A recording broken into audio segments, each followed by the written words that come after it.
സമസ്ത കേരള ജമിയത്തുൽ ഉലമയാണ് നിങ്ങൾ വളർത്തുന്നത്. സമസ്തന്റെ അഡ്രസ്സിലാണ് നിങ്ങൾ വളരുന്നതെന്നുള്ളൊരു ഓർമ്മയോടെ നിങ്ങൾക്ക് ഉണ്ടാവണം. നന്ദികളുണ്ടാവാൻ പാടില്ല. മുമ്പ് കണ്ടില്ല, ഒരു ഉമ്മാമ ഒരു ചെന്നായി കുട്ടിനെ കൊടുന്ന് വളർത്തിയതാണ്. ചെന്നായി ചത്തുപോയപ്പോൾ കുട്ടി കിടന്ന് കാര്യങ്ങളും ഉമ്മാമ കൊടുന്ന് കാണാൻ. അപ്പോൾ ഇതിന് ആട്ടിൻ്റെ പാലിന്ന് കൊടുത്തിരുന്നു.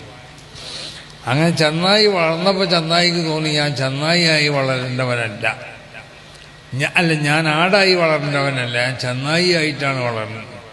ചെന്നായിൻ്റെ സ്വഭാവം കാണിക്കണം എന്ന് തോന്നി. അപ്പോൾ അതിനുള്ള ഈ ഉമ്മാമാൻ്റെ ആട്ടുകുട്ടി എന്നുള്ളൊരു ആട്ടുകുട്ടിനെ പിടിച്ചു തിന്ന്.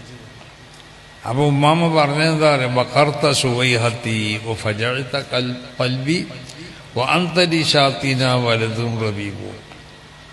ഈ നമ്മളെ ആട്ടുകൂട്ടിനെ പിടിച്ചു തിന്നില്ലേ,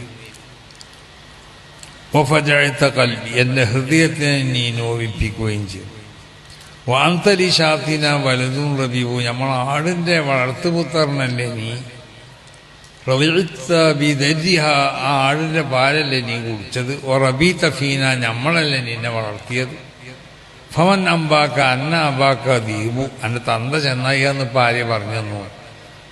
അപ്പം ആ സ്വഭാവം നമുക്കുണ്ടാകാൻ പാടില്ല. നമ്മൾ വളരുന്നത്, നമ്മളെ വളർച്ചയ്ക്ക് ആവശ്യമാവുന്ന എല്ലാം അതിനിവിടെ വേണ്ട സഹായങ്ങളും സൗകര്യങ്ങളും പ്രചോദനമൊക്കെ നൽകുന്നത് സമസ്ത കേരള ജമിയത്തുൽ ഉലമ എന്ന് പറഞ്ഞ ഈ മഹത്താവുന്ന പ്രസ്ഥാനത്തിൻ്റെ അഡ്രസ്സിലാണ്.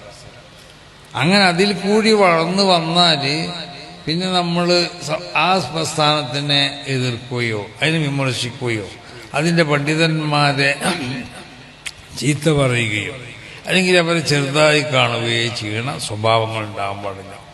അപ്പം അതൊന്നും ഇല്ലാത്ത ഒരു ടീമിനെയാണ് നമ്മൾ ഇങ്ങനെ വളർത്തിയെടുക്കാൻ വേണ്ടി ഉദ്ദേശിച്ചിട്ടുള്ളത്. ആ നിലക്ക് വളരാൻ അല്ലാഹു സുബ്ഹാനഹു വ തആല നിങ്ങൾക്കൊക്കെ തൗഫീഖ് ചെയ്യട്ടെ.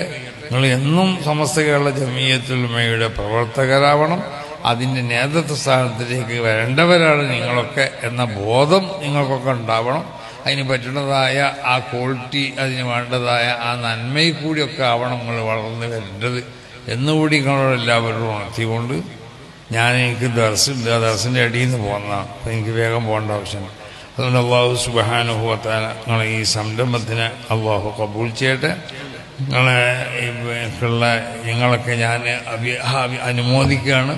നിങ്ങൾ ഓരോ സംഗതിയിലും ഓരോ വിഷയം